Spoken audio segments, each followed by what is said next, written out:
కలియుగంలో గురువు లేకుండా జీవితం జరగదు.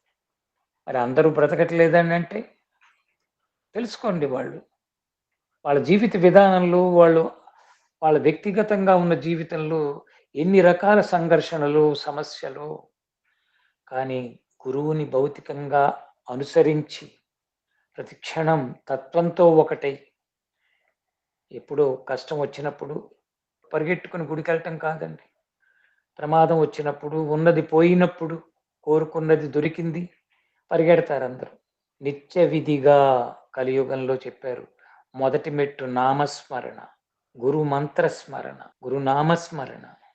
నేనెప్పుడు చెప్తాను గురునామం స్మరణ అనేది ఆధ్యాత్మిక ఉన్నతినిస్తే, తల్లిదండ్రులను తలుచుకుంటూ, వారి నామాన్ని స్మరించుకుంటూ, ముందు వారికి మొదటి మెట్టుగా కృతజ్ఞతగా ఉండటం చాలా అవసరం.